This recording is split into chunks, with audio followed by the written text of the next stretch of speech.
congregation with working toward creating a global spiritual community rooted in profound love, which cultivates wonder, imagination, and the courage to act. Adapting to the COVID-19 pandemic has been difficult for many bricks and mortar congregations. Early on in the pandemic, we were in a unique position to assist many congregations with the transition. We hosted special episodes of The View, provided advice and counseling to religious professionals, and trained congregations for live streaming worship, all while providing robust online programming for our members. From worship to covenant groups, from classes to pastoral care, and from our monthly magazine to our letter writing ministry, we have found ways to build connection and community even through the screen. We have been a model for ministry on the margins, providing services for isolated Unitarian Universalists, becoming a spiritual lifeline for our members in prison, and investing in innovative ministry. We know better than anyone how deep and meaningful connections can be formed even from a distance. Unitarian Universalists have faced many challenges in these times, and we continue to persevere and to fight for justice and equity for all people, especially during moments of crisis. We are proud to be a leader in this faith movement, and we invite you to get involved in our ministry. We strive to be a place where anyone from anywhere can find spiritual refuge anytime they need it. Welcome to the Unitarian Universalist Church of the Larger Fellowship.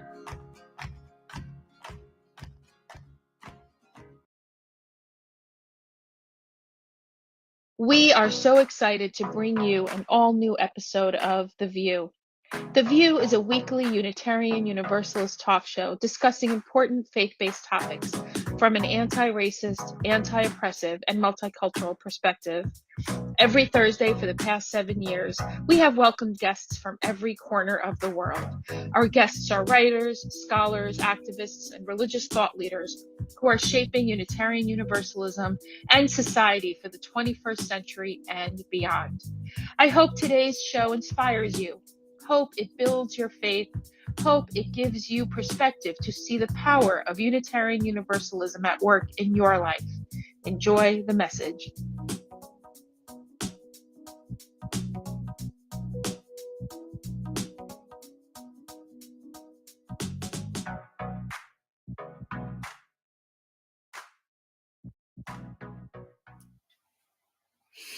Welcome to this episode of the Church of the Larger Fellowship, Voices of Unitarian Universalism. I'm Christina Rivera. I am 1/3 of the co-lead ministry team here at the Church of the Larger Fellowship, and I'm so excited you all are here. Today, we are going to have I guess it's chef's choice or maybe host choice of topics and conversation. We welcome your questions. We will live answer your questions if you're viewing us live. So just go ahead and put those into the comment section and Tanner will feed those over to us. But first, our typical roundup. I am coming to you from beautiful Central Virginia, where it is just gorgeous autumn fall weather, crisp and cool and clear, and all of the leaves are changing, and just it's really gorgeous and beautiful. Michael, how you doing? I'm doing okay, thank you, Chris. This is Michael Tino coming to you from Peekskill, New York, in the lower Hudson Valley, where it is like sunny and 72 degrees on this early November day.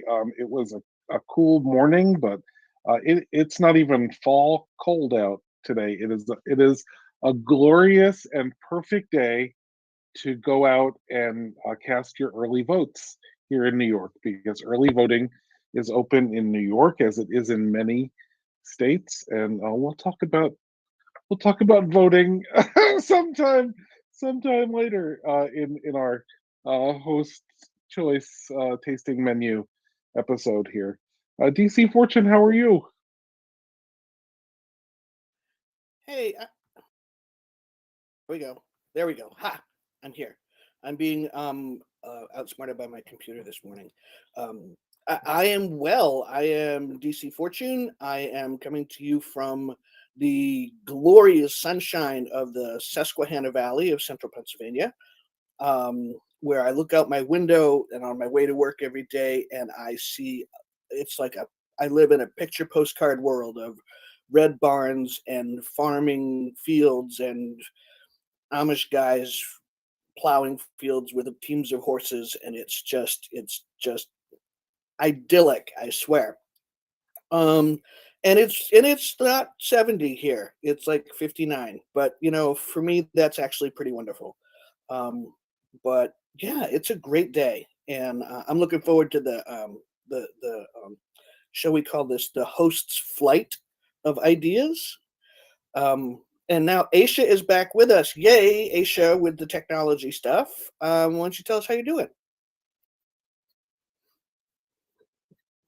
Hope these sound issues are not continuing. I'm Aisha Hauser, and I am in Seattle, Washington. My pronouns are she, her, and I'm on the land of the Coast Salish people, specifically the Duwamish, especially as we are going into November, the month of probably, I don't know, is it the most famous whitewashed holiday, Thanksgiving? I don't know if it's the most famous, but it's up there for the United States. It's cold and rainy. It's fall in Seattle, not as beautiful as the New England and the Northeast. But I do like cool weather. I don't mind the gray at all. It's not probably because I didn't grow up here either. So looking forward to I like that DC, the flight of the hosts. Like, are you thinking like a flight of tasty beverages? So we're getting a little bit of each of us. So happy to be here with everybody.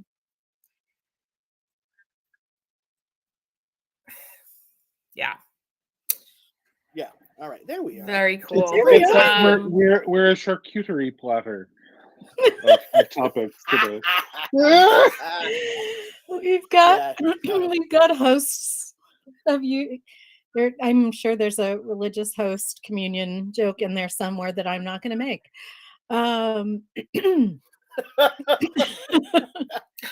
That's brilliant. Oh, Lord. I have a friend who was recently told by the congregation they serve that they use too many metaphors. So let's keep them going in their honor. I don't know how to not use metaphors. It's like I'm preaching. I'm using metaphors. It kind of goes with those things, right? Is the religion one big metaphor? Let's be real. Thank you. Yeah.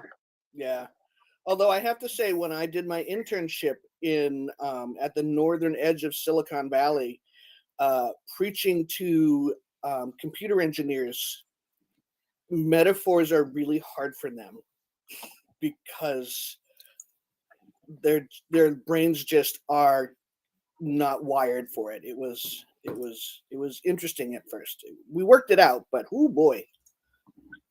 Yeah. So what's going on in the UU world, in the UU roundup this week? Don't all speak at once. I would say UU the Vote is out there doing all the things. If you need any kind of resources on, get out the vote in your area. Midterm elections are, last day to vote, I guess, is next week for most people. But a lot of areas have early voting, which I will be doing later on this afternoon. But UU the Vote is a great resource for folks who want to, get information about how to support the election defenders in your area. There's been a clergy call that's gone out in a lot of different areas to have clergy on hand for de-escalation and pastoral care support. So check it out. Totally not my skill. Yes. So one of the things that I was thinking what might help in it if I showed up to try and de-escalate something. I just have a feeling it would not end well. Not all of us are cut out for de-escalation all the time. No. You have to pick your de-escalation moment, right, Aisha? And Aisha does a great de-escalation webinar training. it to me is so sad and such a telling sign of our times that de-escalation training is necessary for people watching election places, right? So that there are people who are so hell-bent on suppressing votes, that they are going to go to polling places and threaten people, or be there with AR-15s strapped to their back and yelling at folks, and that like Georgia has banned groups from handing out water to people waiting in long lines at the polls and nonsense bullshit like that. Um, I'm glad that we're doing it. Right? I'm glad that we're training people. I'm glad that we're putting poll watchers there, and it makes me so sad that it's necessary. The insidiousness of what's happening in this country is deep. And even I saw because now I get my news from TikTok, so let's just be clear. And someone was saying that the polls that are coming out that are showing that it's even close they're actually run by like Republican, whatever they are, like Republican operatives, because it wasn't making sense to me. I'm like, Roe v. Wade got overturned. The enthusiasms within those who don't want fascism. And so it wasn't making sense. I'm like, how are we this? I mean, yes, I know that 70 million people voted for the hate pumpkin. I get that. But even given that, it wasn't tracking. And then someone said, actually, none of these numbers are making sense that it's this close. That actually what's tracking with early voting and the people who are the new people who registered to vote. So, I mean, I'm trying to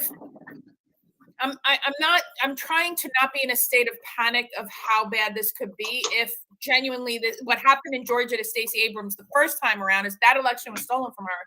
That's been documented. Brian Kemp did some horrible Disney villain level bullshit. So I don't know. I mean, we're what, a few days away, Tuesday. So, may the goddess and whatever the universe, the forces, have mercy on us all, because I don't know.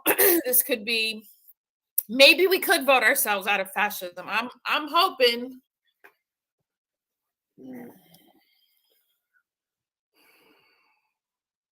Yes.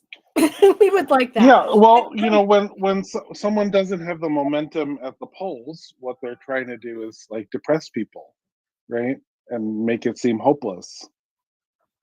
And we know that voting is harm reduction, and harm is being done and needs to be reduced. Right. Chris, you were going to say 100%. something? I'm sorry. No, that it's exactly it. It's the scare tactic in order to try and have people, stay away from the polls or vote a certain way. In our county, there's been an ongoing battle about where to have our county courthouse. Our county courthouse is currently housed in our city of Stanton. We live in Augusta County, but it's housed in the city. And it's a beautiful historic building that is doing just a great job and needs some updates. And the county wants to move it out of the city, out into the kind of commercial rural area, where they would get to build new buildings instead of using the buildings that already exist, and have been thwarted by citizens, by citizen groups, by historic preservation groups, for the past 6 years. And so what they finally have done is put a referendum on our ballot. And the referendum simply states, would you like to move the county courthouse out to the outer reaches for a cost of $80 million, or would you like to keep it where it is for a cost of $100 million? No, and that's all it says. That is all it says. And that this is their final last, well, I don't know if it's final, but it is their last ditch effort. And I'm very afraid, that people are just gonna, look at that and look at the numbers and go, of course, let's do the less expensive one. And with the voter suppression in our area, it's very likely that will be what carries the day unless people turn out. Yeah, our colleague Meg Barnhouse, who's now in College Station area, Texas, I believe, was saying that there's not a drop box for absentee ballots anywhere in her county, right? So it's a county that has a university in it. So what is it likely to be, more in terms of votes, and they just didn't put drop boxes for ballots there. Yeah. I'm really happy. Early voting is new in New York. Bad. Early voting is only 2 years old in New York, and I'm just so excited to go and vote and not have to wait in line and not be in a room with other people, especially in pandemic times. I'm like, okay, you know what? One at a time, we're gonna go in here and vote, and it's such a wonderful thing. And it was, lots of places have it. Many places are moving. In Washington, do you do mail-in votes in Washington State? We only have mail-in. It's only mail-in, and once you register to vote, so I've already moved once in this state, they move your registration. And Nice. they sent me, I didn't have to do anything. They sent me, once I changed my driver's license, they sent me a letter and said, you've been, this is your new, whatever that, basically your new district or whatever. I mean, I'm just in a different part of Seattle, but they're on top of it. And it's the easiest thing in the world. You just have to and they do have drop boxes. They send it to you about maybe 3 weeks, almost a month before election day, maybe a little more. So you can, send it in free, obviously, U.S. Post Office, but they also have drop boxes. If you wait until November 8th, it has to be in the drop box or postmarked November 8th. But it's super easy and seamless, not a problem at all. And it kind of would be better, I think, if the entire country just did mail-in voting. Mm-hmm. But that would be super fair, and we know that fascists don't like fair. So.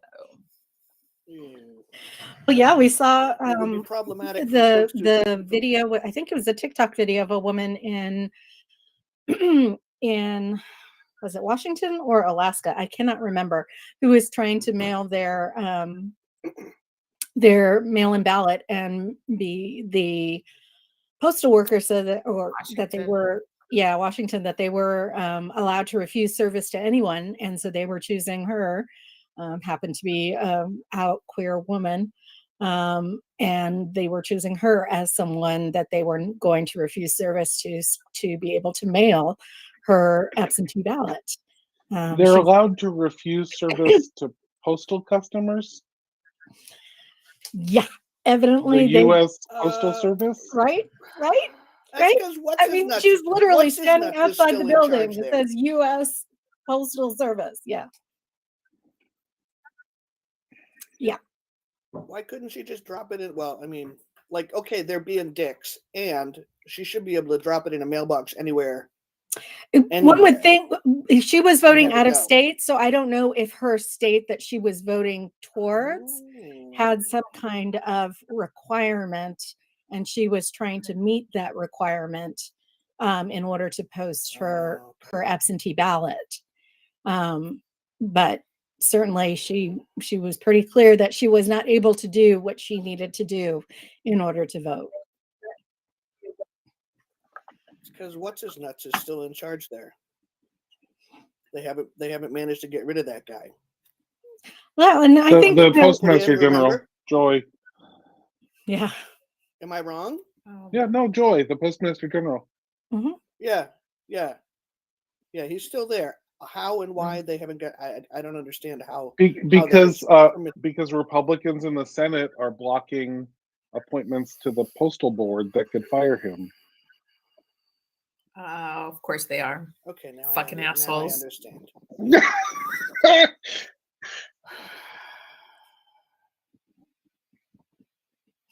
Oh, So I wanted to kind of tell a story. Oh, please. So on my way back from Laredo and Birmingham, I was on a plane with I was on a plane with a group of folks coming back from a different church conference in Plano, Texas. So not a religious one. And the woman sitting next to me was lovely. She was nice to me, and she had I'm going to say a Tammy Faye Baker-esque vibe to her, but not as friendly to the LGBT community. So I sat there, and she said, asked me what I did, and I said, well, I'm also a faith leader. I said, but and she goes, oh, what religion? I said, well, Unitarian Universalist, and she gave me that blank, owl stare, and I said, well, I believe in universal love, and I don't believe in hell. And when I said that I don't believe in hell, she's like, and I said, well, I don't think anyone is out of reach of love, and love is bigger than us. She goes, well, yes, and Jesus died for our sins. And I'm like, well, I believe in universal love, and she and the thing I said to her is, I said, here's what I think about. How do we inspire people to care about each other? I said, I came to this country in my mother's arms as a child. And if Nixon had that crackpot policy that is in place now still, of although we still have babies in cages. I said, I don't know where I'd be if they were separating children when I arrived at this country. So how do we inspire people to care? She had nothing to say and just kind of smiled at me and nodded. And I mean, the plane ride was fine enough. And every time she actually reminded me of my mother, who is a fundamentalist Muslim. And when we hit turbulence and I could hear her praying to Jesus, and I'm like, it's interesting. My mother would have been praying to Allah. Like, it's exactly the same kind of, people who are within that mindset find solace in it. And that would be fine if it also didn't include, you also need to think and feel and do what I say, right? Whatever brings you solace, that's why we're pluralist faith, have that solace, but don't then turn that into, you need to live life the way I tell you because this is my belief system. And that's been so it was an interesting thing for me, because you all know how kind of, I'm not shy and I didn't pretend not to believe what I believe, but I didn't launch into what I could have, because I wanted just to express my humanity. It's like, I don't need to, because folks, I find, and I do this too, I'm ready for like we can just escalate here's what I think, and you're wrong and I'm right. But I'd rather just talked about being human and love and affirmation and love that's bigger than all of us. So, I mean, I'm positive I didn't change. And that was the other thing. I wasn't going to change her mind. Like, she wasn't going to change my mind. I wasn't about to declare Jesus my Lord and Savior by the time we landed. So, but it was a fast. Okay. So this is how I even started talking to these folks. It was a group of like 15. When I was sitting in the the stopover was in Dallas, and I started seeing a person with a shirt that said "Keep calm and ask Jack," and I'm like, huh. And then by the time I saw the third person with the same exact shirt, I'm like, who is Jack? Then there was a man with a shirt that said, "I'm Jack," and I'm like, so I marched up to Jack. I'm like, Jack, what's up? Like, is it what's going on here? And then the group of them were like, yes. And I said, is it your birthday? And he goes, no. I said, so are you in line for the monarchy? And this is your way of, whatever it is. So they started laughing and they're like, no, Jack's a church administrator. I'm like, well, that explains it all, doesn't it? So I thought that was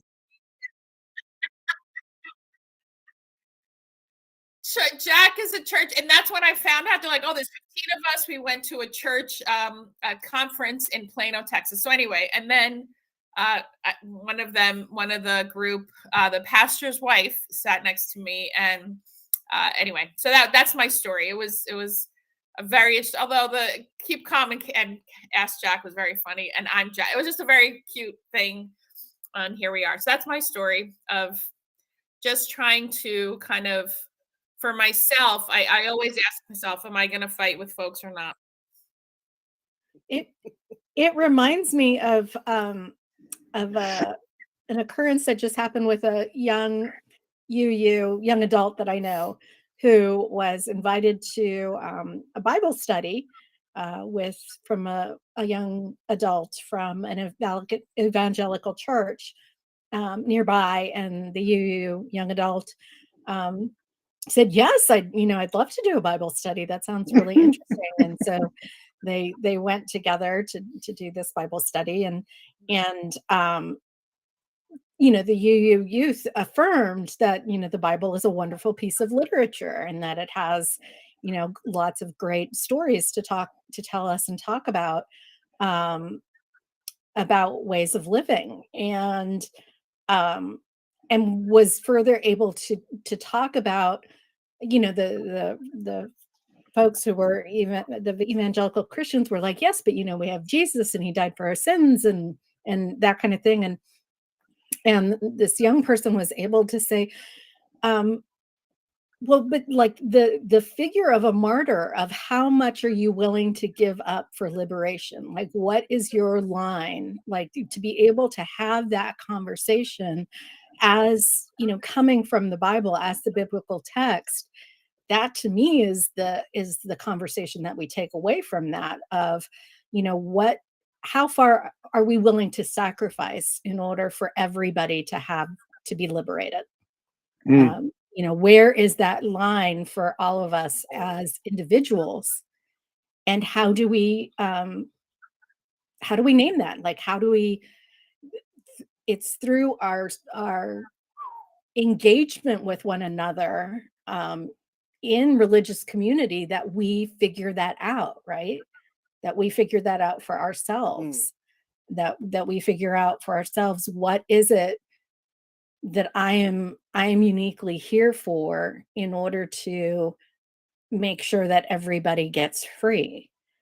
And so I think, that's one of the things I love about being a religious educator, right? Is to have those conversations with our youth and young adults and adults and elders and children about what it is.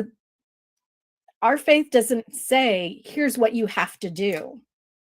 You have to be a martyr, or you have to have had somebody die for your sins, or you have to have had this or done that. Our faith says you need this spiritual community in order to explore for yourself what that means. And so that, when you're faced with that challenge out in the real world, the other 6 days of the week, how you're going to meet that challenge. And so I love that our youth and young adults can do that. Well, and it's interesting. I saw something this week talking about the Bible as it's been interpreted over the centuries.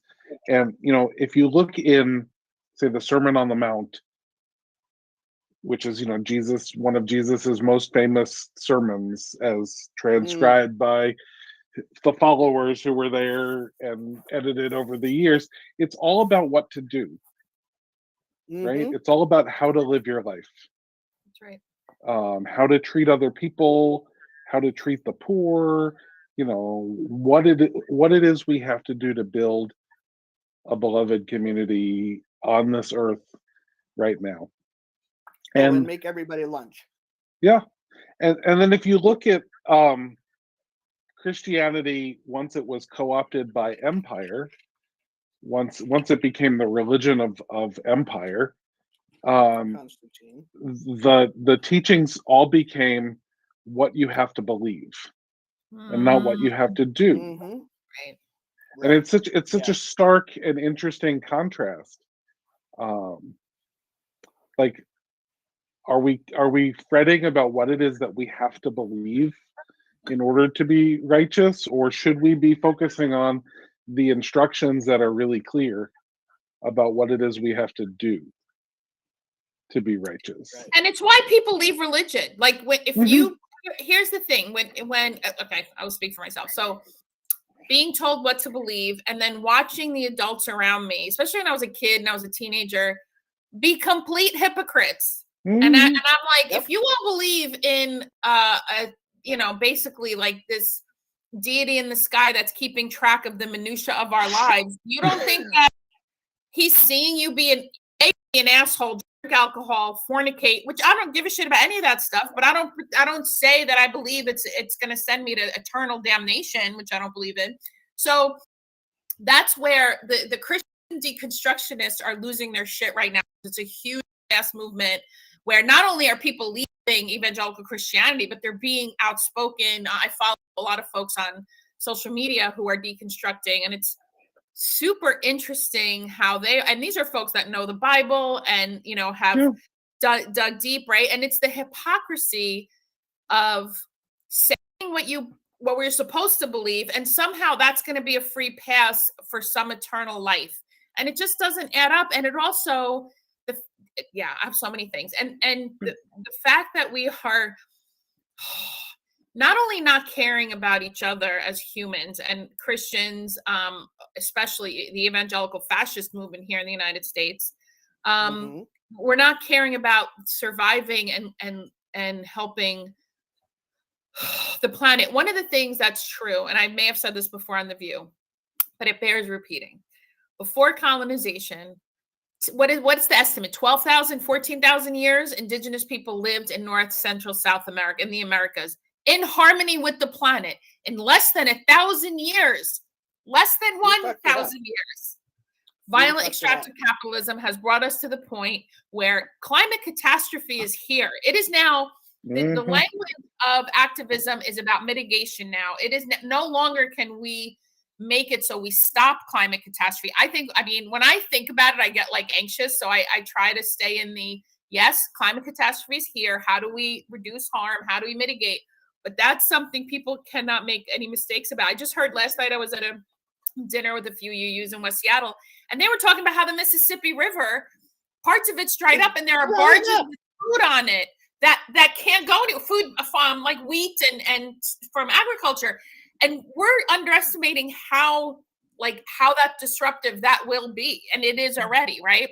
So we're just, wow, we started with Christianity. Anyway, I got to the Mississippi barges. So that's, and Aisha, I would point out that like sometimes people are like, oh, well, it must have been easy because there weren't very many of them. So of course they were able to, to live in harmony with the earth.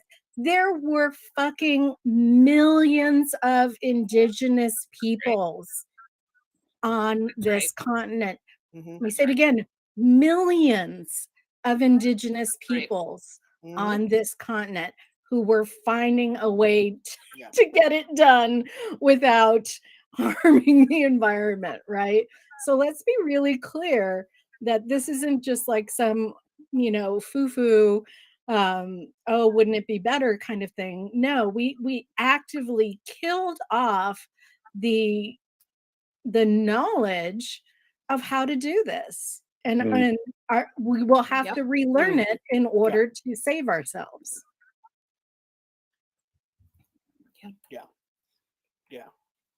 And look who is called savages. Right. Yeah. Well, I mean, that whole term was an invention of the Catholic Church and the doctrine of discovery to give white Christian Europeans license to enslave and kill and pillage and destroy the land and take it over and colonize. I mean, that's where that comes from, right? That's right. Right. Yeah. It comes from bad theology. Bad theology. The very worst of theology. The very worst theology has ever been. We try really hard on The View not to label judgments, but there is some bad theology out there, people. Like there's some, I'm never one to mince words about calling evil when I see evil, but how do you think we get there? How do you think there is evil at work in our world, and it is on us to counteract that. Well, and the theology literally was people who are not Christian are not human. right? And when the black and brown people of the world began to convert to Christianity, they had to invent a new reason to dehumanize them, Right. because it couldn't be they're not Christian, so they're not Right. human, right? Because they converted to Christianity. What do we do now? So the church literally said, the darker your skin is, the less able you are to actually convert to Christianity and become human. Like, like Catholic Church said that. Yeah, the curse of Ham. What's the UU version? Oh, we have a question. We don't have that. No, we need to read the question out loud. So you were asked, okay. what is the new version of how this hypocrisy shows up, if it does, and it does? What is the thing you use will say we have to believe or assume we, quote, believe, unquote, while not living out values implied by that? Oh, hell. Where do we start? That's a dissertation right there. Well, okay, I'm going to jump in because you all know that I'm first of all, UUs don't say we have to believe anything. And actually, we just had this conversation last night about humanists, and no shade to humanists at all. There is not as much now in recent years, but definitely when I first kind of became part of Unitarian Universalism, this idea that when someone talks about a deity, God, or you even use God language, there would be pushback. Like, I actually had someone say to me, well, no one smart that I know believes in God. And I'm like, well, I don't think I'm really stupid. And, you know, some days, yeah, I believe in God. Some days I don't. Kind of depends on what's going on. But so for us, the hypocrisy is we're part of it, because there's a lot, is we're human, we're a pluralist, and yet we in practice sometimes have difficulty truly affirming people where they are and how they want to experience kind of the mysticism and spiritual part of faith, right? So I've even had, I've had people say, do we need the word spiritual? It's off-putting. Or what about the, different words where I'm like, well, we're a faith. Even the word, when we start going down those rabbit holes, it becomes quite painful. The other thing for me is, I'm going to say something controversial. I think the way, and I say this as we are all faith leaders and called as senior ministers in our congregations, the four of us who I'm talking about right now. So I say this knowing that I'm in this role. I think the way ordained leadership especially has been affirmed, I don't think it has served Unitarian Universalism. This is not to say to be anti-clergy or anti, I forget the term that folks have used who've been parish senior ministers, but it's not about that. But I think replicating kind of the worst of Protestant church hierarchy, I don't think has served Unitarian Universalism. And it has landed for me as very hypocritical for a faith that doesn't sell God, that we don't have hell. We don't say, what we say is, how do we be together? How do we model being in community? And it's not sans leadership. It's not without leadership. It's leadership that knows that is self-differentiated, that knows how to collaborate. And yes, hold people accountable, which in our systems, because we have a lot, because it's we're 85%, Unitarian Universalism is about 85% white people of European descent, which is very individualistic. And it's hard for white people in general to have a communal mindset. They need to be talked into it. I am speaking generally. I know it's not not all white people. I get it. But that to me is where, I'm going to stop there, but that to me is where hypocrisy has landed in Unitarian Universalism, for a faith with no hell, for a faith where we're inviting people into the search for truth and meaning. We sometimes get attached to our conclusion that may or may not be necessarily rooted in liberation. So I'll leave it there. I think one of the things that I see for hypocrisy is we talk a lot about accountability, and we talk a lot about principled living and having integrity, and yet we do not know how to hold ourselves to account. We have a culture of what I refer to as toxic and even debilitating niceness, where we're so afraid to offend important people that we allow them to behave terribly. And then we get frustrated when the younger, more idealistic people say, this is no different than anybody else, fuck you all, I'm going home.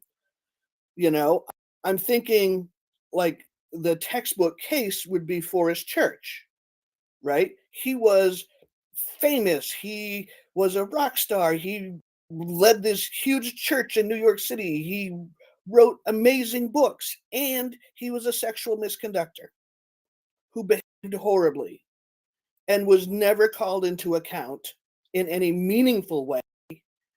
And after it all sort of blew up and his ex-wife, like lost her world, a few years later, he had the absolute cheek to write an article for the UU World talking about how UUs aren't good at calling out sin. Right? And so we talk a lot about how it's important to have difficult conversations, how it's important to lean into discomfort, we as white people, you know, and how we need to do this, and yet we don't want to do it ourselves. And sure, we're afraid to offend our famous people, because then they won't be our friends anymore, or they'll leave and take their money and their fame and their whatever with them. So that's a piece for me that we are not as good at as I wish we were. And I feel a sermon in there somewhere about I'd rather be an imperfect and aspirational idealist than a smug hypocrite. That'll fit on the sign out by the road, right? So yeah, that's just okay. I'm done talking. Rescue me from myself, please. Well, I mean, but like, I gotta write. I'll add hypocrisy to the pile.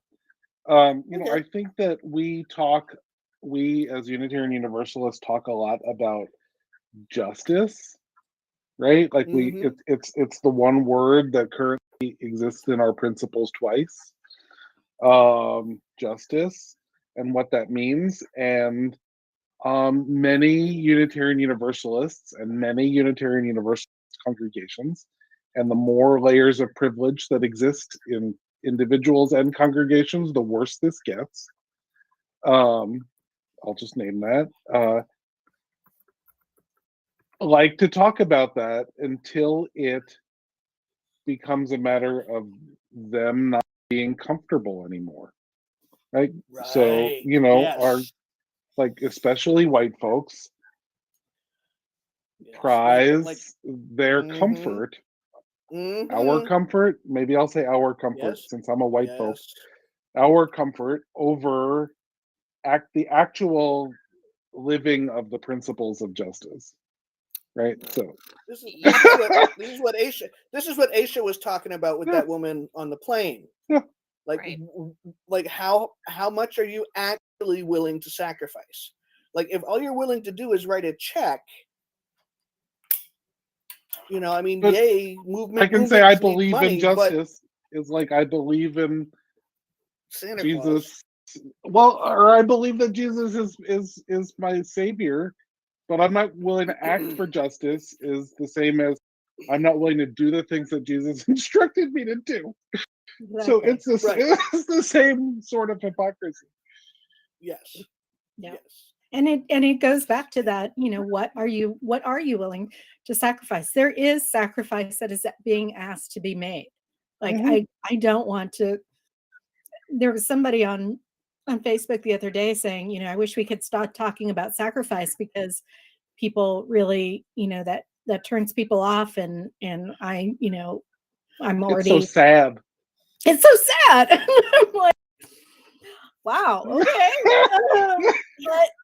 Like Church yeah. is not a spa. Church is a gym, not a spa. It's not where you go to get a lollipop and a pat on the head for being a good progressive liberal, whole grain eating, sprout eating, free range coffee beans, all of that stuff. It's not where we get rewarded for that. It's where we go to build muscle to do the work of our values in the world. It's a gym, not a spa. It's like that young adult was, that young you adult was talking about. It's like what Jesus as a beautiful example of martyrdom, example of here is the ultimate sacrifice that I'm willing to make, and what you, my disciples, what are you willing to do? And it has to be more than, not knocking it, has to be more than fair trade coffee, right? It has to be more than that discussion 1.5 hours on Sunday. It has to be a way of life. Mm-hmm. Right. Yeah, it's so the part that's insidious in liberal spaces that Michael, I think you remember when we did an episode on vaccines and The View, and this was years before the pandemic. And this was people on the left who, this notion, I said last night, and principles, thank you, Article 2 Commission are going to change and it's going to be different. But I've never been a fan of the first principle, not because I don't believe in the inherent worth and dignity of every person. I do. But how it has been used in practice in UU spaces by liberals. I have inherent worth. I did my own research on vaccinating my child. We've had measles outbreaks. We already know the results of what's been happening with the pandemic and COVID and not getting vaccinated. But it is deeply insidious in liberal spaces when people shame other people. Have tried to shame me. I don't accept it. I'm like, go fuck yourself, because I have a sister who died of viral meningitis. Had she, had the vaccine already been given to babies like they are now, she would have survived. So I don't want to hear this. You did your own fucking research bullshit. So just know that we have a huge contingency on the left that are doing this. And it's insidious and it's hypocritical. And it's this notion of not wanting to sacrifice is so different than what the right is doing. And his insidious hyper individualism. What do you mean you don't want to sacrifice? What kind of life are you living that includes other human beings that you think you get to just keep whatever you want, do whatever the fuck you want without any obligation to community? What is that?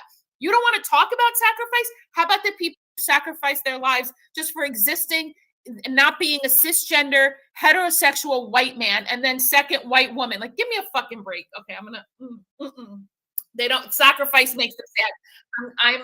It's gross. It's gross. Then don't be part of a UU community. I said it. Like, unless you want to understand what it means to learn how to be human, learn how to be in community, because this is a fucking disaster. What violent extractive capitalism the United States has exported is a fucking disaster. It is. Die mad if you think I'm wrong. It's a disaster. Aisha, I love you. It's radical, narcissistic hyper-individualism, right? That's like the foundation of white supremacy culture. It's the foundation of a violent extractive capitalism. Is this narcissistic hyper-individualism? Like, you're supposed to have bootstraps to pull yourself up by. Right? And you're supposed to be able to do that. And all the people who are never issued a pair of bootstraps are, right? SOL to the people who are never given any bootstraps to pull themselves up by. And what I believe is right for me is right for everybody. And I should be able to make those decisions in a complete vacuum, without any relationship with other people. And we saw it in the congregation I served, our board, and their policy maybe could have been worded a little better, and it wound up being reworded, but the board passed a policy that said, if you want to come in our building, you have to be vaccinated for COVID if you are medically able to be vaccinated for COVID, right? At the time that they passed it, kids couldn't be vaccinated yet, so you know, kids were exempt from that, and people who could not medically receive a vaccine, but anybody else, you needed to be vaccinated, and we had someone resign from the congregation over that. And it's like it's really sad to me that that your decision is, and we asked, would you have a conversation about this? And their response was, I'll have a conversation when you realize how wrong you are for having received the vaccines.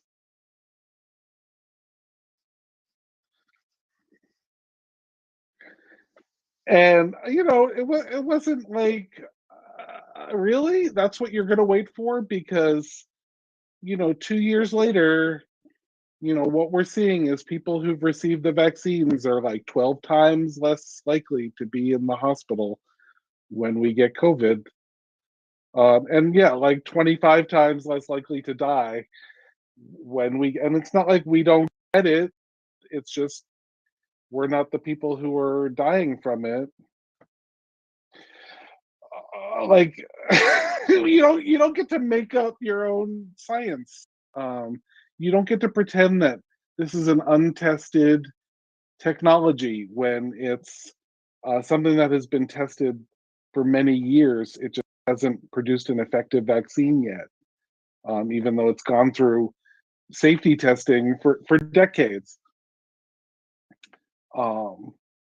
The reason why we were able to so quickly produce vaccines against COVID is because this technology was already being developed for other things, right? It just hadn't yet produced a vaccine that worked for other things. So that's what it is, and I will say radical narcissistic hyper-individualism is insidious in Unitarian Universalism. It is insidious in Unitarian Universalist congregations, and it is foundational to the hypocrisy that we see in Unitarian Universalism. So thank you for that question, viewer. That right there is a whole I sermon and Quest article that we need. We absolutely need. Right. I have a question, but about what Michael just ended up with, which was, this is foundational to white supremacist culture. Is it foundational to Unitarian Universalism? That is the question. Well, so Unitarian Universalism was built on the foundation that modern American society was built on, which includes bricks of white supremacy culture, right? So you know DC, because you're rehabbing a house that was built improperly, that it's possible to do that, but it takes a lot of work, right? It's possible to take out the rotten parts of the foundation and replace them, and it takes a lot of work. It's not cheap.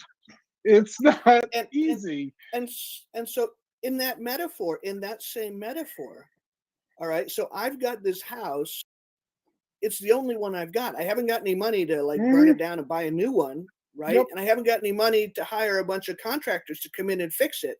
So I've got to do the work myself, right? Fortunately, I've got some skills in that regard. But I think it's accurate to say that most of the comments I get from people watching this process are, "Oh my God, I couldn't do that. Oh my God, I'd have just walked away." Right? And I'm looking at this house kind of like I look at Unitarian Universalism, which is, it's the one I got. It's the only place that's home for me. You know? And so I'm willing to rip out the rafters and evict the squirrels and vacuum up all the fucking walnuts. And make everything level. And make everything level and plumb and square and all that stuff. But I also am aware that not everybody's willing to do that work to live in a place that they like. It's like they want to come in and have the place already be built and have them just move in and sit down and order breakfast. And I don't think that's what we can do with Unitarian Universalism. I don't think it's what we can do with living in community anywhere. You know, we have to be willing to do this, you know, rip out the rotten parts. And man, like, I closed on this house in June, and I understand that there's a huge amount of privilege involved in being able to purchase property, right? I get that. Like, and I've been digging and gouging and scraping and ripping at this thing since I got back from GA. You know, and I also know that there's a stupid amount of privilege in the fact that there's an apartment in this property as well. So I have a place to live that has plumbing and appliances and stuff like that, while I rip out what's going to be my kitchen. I mean, I ripped that thing, for those who aren't watching me on Facebook, like, I ripped that thing down to the rafters, down to the floor joists, and had to replace some of them. And then had to replace like significant structural pieces to keep the second floor up on the second floor, right? And then I've done all of this plumbing and all of this. All right, I hired an electrician because that's scary, but like, I've done all of this work, and I'm aware that not everybody wants to do all of this work to live in a house. So what does that foretell for us? I don't know. It's a good Well, question. that's our next episode. Sunshine and good feelings at the end of the program. No, I mean, it's worth thinking about. It's what Like, we want people. It's what we do? call people to struggle with, right? It's what we call people to Right. examine in their everyday life. Is what is that struggle? Where is it that you are called to go beyond the bounds of what you think you're able to do, and into the holy of what needs to be done. So I really appreciate the conversation today. Thank you to the hosts. Thank you for our persons in the chat sending us questions. We will see you next week on another episode of The View. Take care, everyone. Thank you for joining us. Special thanks to those of you who give generously to this ministry. It is because of you that this ministry is possible. You can click the link in the description to give now, or visit clfuu.org/give for more information. We hope you will join us next week for another episode of The View.